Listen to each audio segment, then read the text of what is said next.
ओम श्री गणेशाय नमः। शनिवार विशेष हनुमान जी वंदना।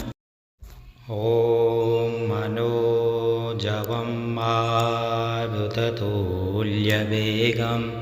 जितेन्द्रियं बुद्धिमतां वरिष्ठं वातात्मजं वानरयूथमुख्यं श्रीरामदूतं शरणं प्रपद्ये।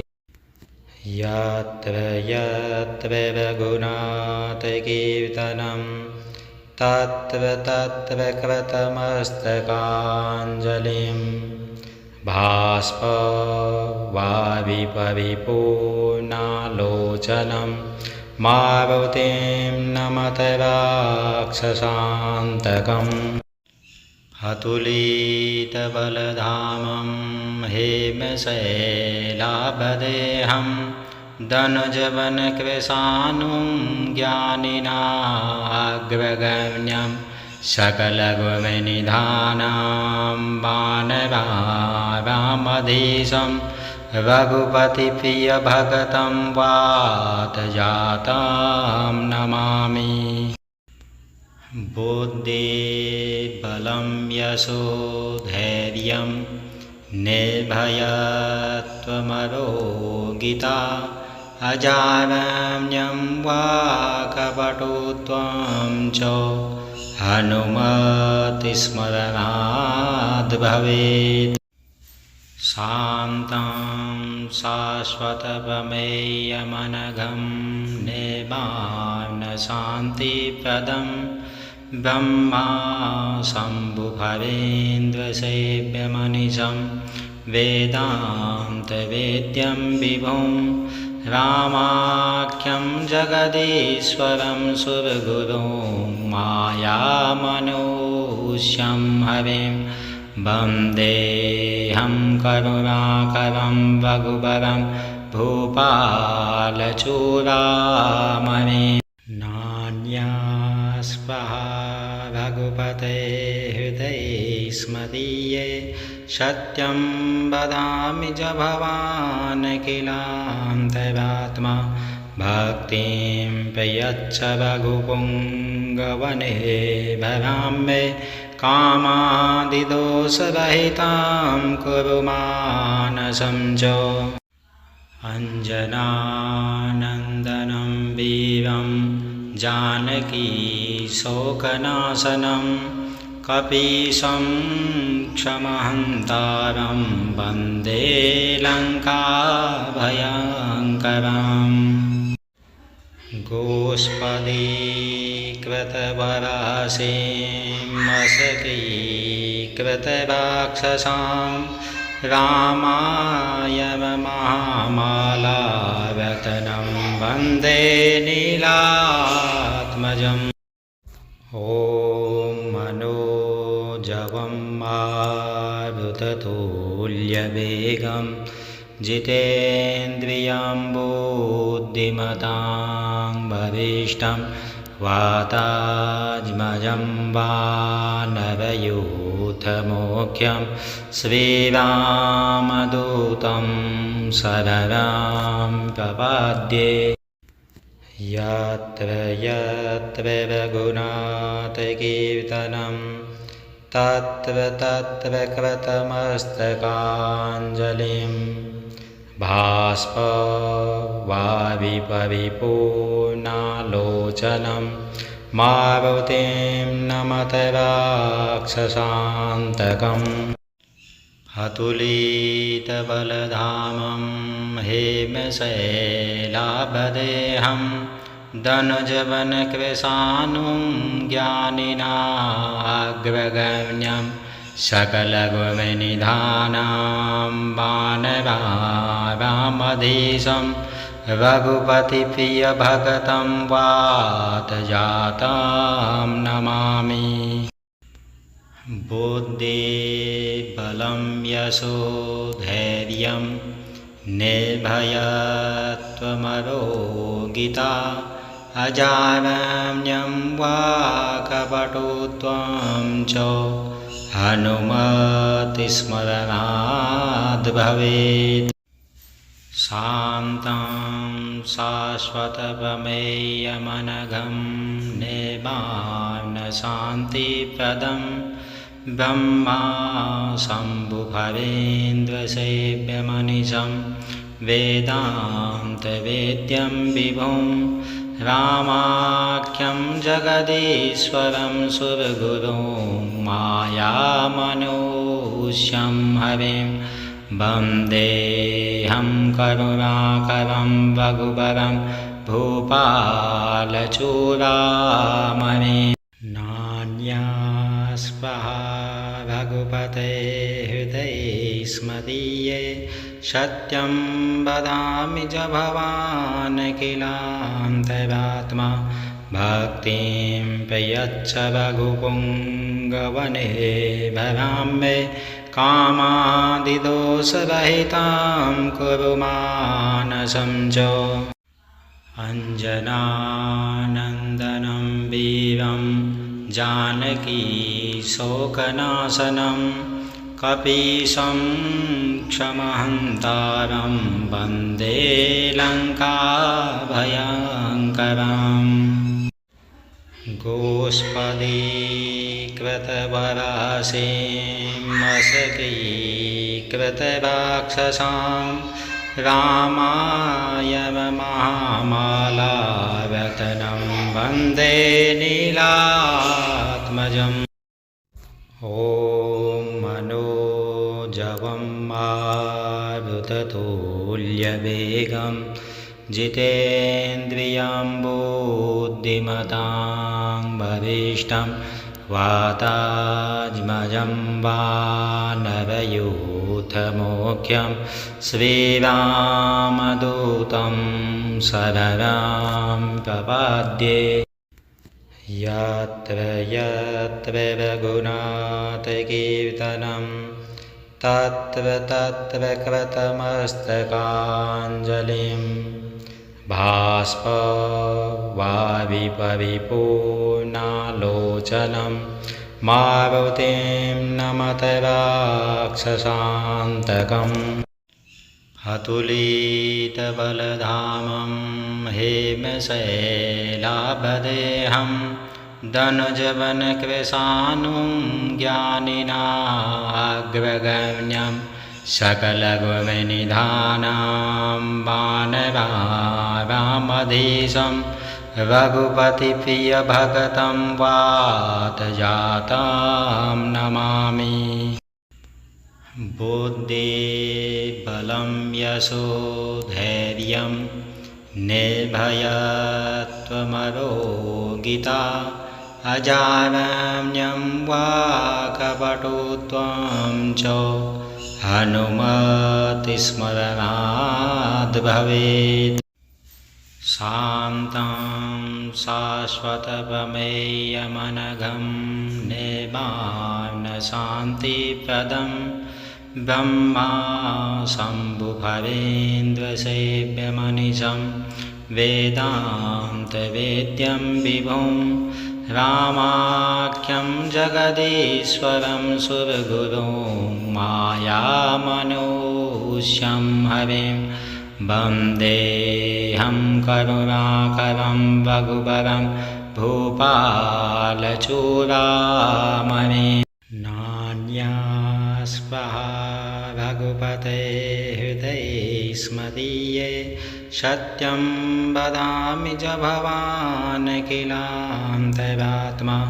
भक्तिं प्रयच्छ रघुपुङ्गवने भराम्ये कामादिदोषरहितां कुरु मानसं च। अञ्जनानन्दनं वीरं जानकी शोकनाशनं कपीशं क्षमहन्तारं वन्दे लङ्काभयङ्करम्। गोष्पदीकृतवराशीं मशकीकृतराक्षसां रामाय महामालारत्नं वन्दे नीलात्मजम्। ॐ मनोजवं मारुततुल्यवेगं जितेन्द्रियं बुद्धिमतां वरिष्ठं वातात्मजं वानरयूथमुख्यं श्रीरामदूतं शरणं प्रपद्ये। यत्र यत्र रघुनाथकीर्तनं तत्र तत्र कृतमस्तकाञ्जलिं बाष्पवारिपरिपूर्णालोचनं मारुतिं नमत राक्षसान्तकम् अतुलितबलधामं हेमशैलाभदेहं धनुजवनकृशानुं ज्ञानिनाग्रगण्यं सकलगुणनिधानं वानरामधीशं रघुपतिप्रियभक्तं वातजातं नमामि। बुद्धिबलं यशोधैर्यं निर्भयत्वमरोगिता अजारण्यं वाक्पटुत्वं च हनुमत्स्मरणाद् भवेत्। शान्तं शाश्वतप्रमेयमनघं निर्वाणशान्तिप्रदं ब्रह्मा शम्भुफरेन्द्रसेव्यमनिशं वेदान्तवेद्यं विभुं रामाख्यं जगदीश्वरं सुरगुरुं मायामनूष्यं हरिं वन्देऽहं करुणाकरं रघुवरं भूपालचूडामणिं। नान्यास्पृहा रघुपते हृदये स्मदीये सत्यं वदामि च भवान् किलान्तरात्मा भक्तिं प्रयच्छ रघुपुङ्गवने भराम्ये कामादिदोषरहितां कुरु मानसं च। अञ्जनानन्दनं वीरं जानकी शोकनाशनं कपीशं क्षमहन्तारं वन्दे लङ्काभयङ्करम्। गोष्पदीकृतवराशीमसकीकृतराक्षसां रामाय महामालारत्नं वन्दे नीलात्मजम्। ॐ मनोजवं मारुततुल्यवेगं जितेन्द्रियं बुद्धिमतां वरिष्ठं वातात्मजं वानरयूथमुख्यं श्रीरामदूतं शरणं प्रपद्ये। यत्र यत्र रघुनाथकीर्तनं तत्र तत्र कृतमस्तकाञ्जलिं बाष्पवारिपरिपूर्णालोचनं मारुतिं नमत राक्षसान्तकम् अतुलितबलधामं हेमशैलाभदेहं धनुजवनकृशानुं ज्ञानिनाग्रगण्यं सकलगुणनिधानं वानरामधीशं रघुपतिप्रियभक्तं वातजातं नमामि। बुद्धिबलं यशोधैर्यं निर्भयत्वमरोगिता अजारण्यं वाक्पटुत्वं च हनुमत्स्मरणाद् भवेत्।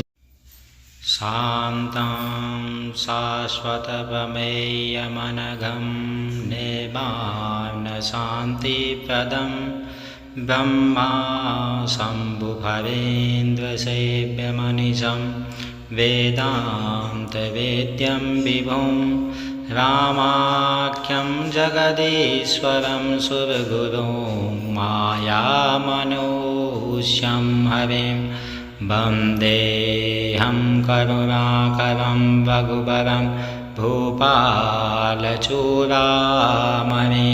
नान्यास्पृहा रघुपते हृदये स्मदीये सत्यं वदामि च भवान् किलान्तरात्मा भक्तिं प्रयच्छ रघुपुङ्गवने भराम्ये कामादिदोषरहितां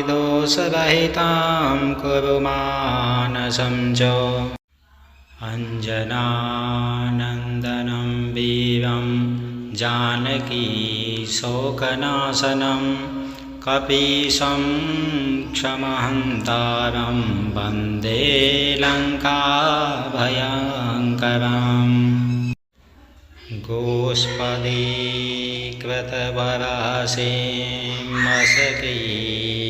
गोष्पदीकृतवराशीमसकीकृतराक्षसां रामाय महामालारत्नं वन्दे नीलात्मजम् ॐ मनोजवं मारुततुल्यवेगं जितेन्द्रियं बुद्धिमतां वरिष्ठं वातात्मजं वानरयूथमुख्यं श्रीरामदूतं शरणं प्रपद्ये यत्र यत्र रघुनाथकीर्तनं तत्र तत्र कृतमस्तकाञ्जलिं बाष्पवारिपरिपूर्णालोचनं मारुतिं नमत राक्षसान्तकम् अतुलितबलधामं हेमशैलाभदेहं धनुजवनकृशानुं ज्ञानिनाग्रगण्यं सकलगुणनिधानं वानरामधीशं रघुपतिप्रियभक्तं वातजातं नमामि बुद्धिबलं यशोधैर्यं निर्भयत्वमरोगिता अजारण्यं वाक्पटुत्वं च हनुमतिस्मरणाद् भवेत् शान्तं शाश्वतप्रमेयमनघं निर्वाणशान्तिप्रदं